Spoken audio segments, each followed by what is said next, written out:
Kemudian yang terakhir, khusyuknya di dalam solat ini, yang dikatakan khusyuknya di dalam solat adalah biru'yatillah, di mana jiwanya ibu-ibu sudah menyaksikan akan wujud kebesaran Allah pada diri. Ini yang disebut biru'yatillah.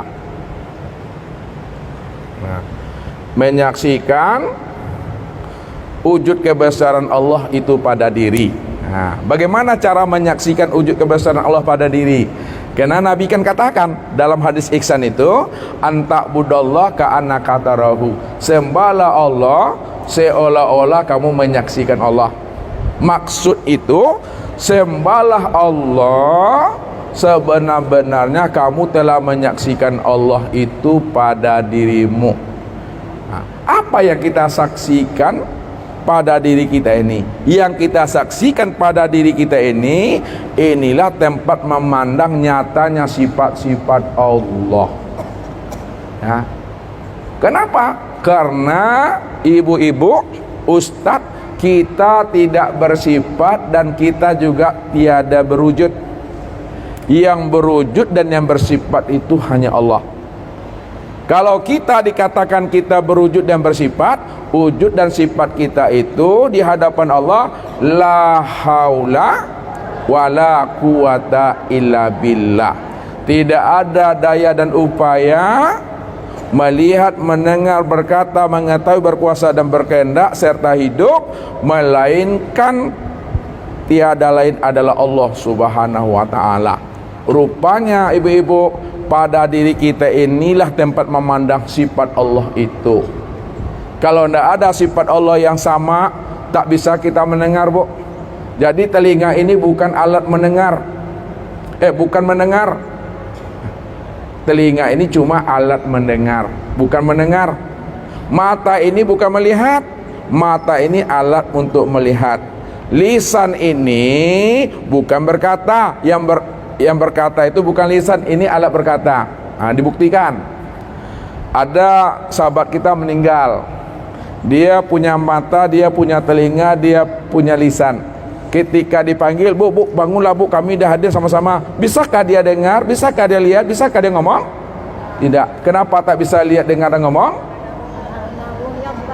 Karena ruhnya dah jim, tak ada lagi. Berarti bukan ini yang mendengar. Ini alat mendengar. Yang mendengar itu adalah sama. Bukan ini yang melihat, ini alat melihat. Yang melihat itu basor. Bukan ini yang berkata, ini alat berkata. Yang berkata itu sekalam. Sekarang siapa si sama, siapa si basar, siapa sekalam? Itulah sifat Allah yang zahir pada diri kita ini. Makanya kalau ndak ada kudrat, ndak ada iradat, takkan terangkat tangan ini ya Allah. Kalau ndak ada kalim tak tersebut Allah.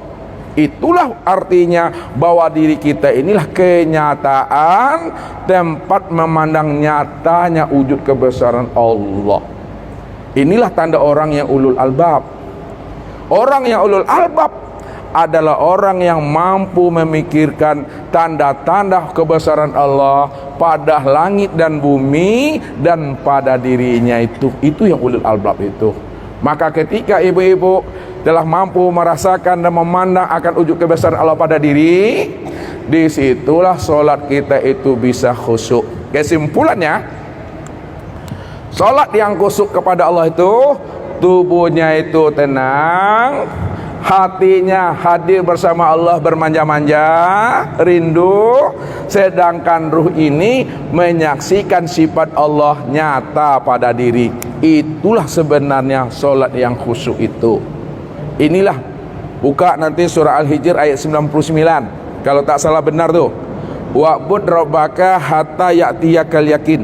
Sembahlah olehmu Rabbmu itu sehingga benar-benar datang di dalam hatimu suatu keyakinan. Jadi beribadah kepada Allah itu yakin. Kalaulah beribadah kepada Allah itu yakin, mana yang dikatakan yakin? Yang dikatakan yakin adalah al-imanu kullu, adalah iman yang sempurna. Kalaulah yakin itu iman yang sempurna, lalu iman yang sempurna itu yang bagaimana? Kata Nabi, Iman yang sempurna itu adalah antuk minu biru'yatillah, di mana kamu mampu menyaksikan wujud sifat Allah sempurna pada dirimu. Itulah solat yang khusyuk.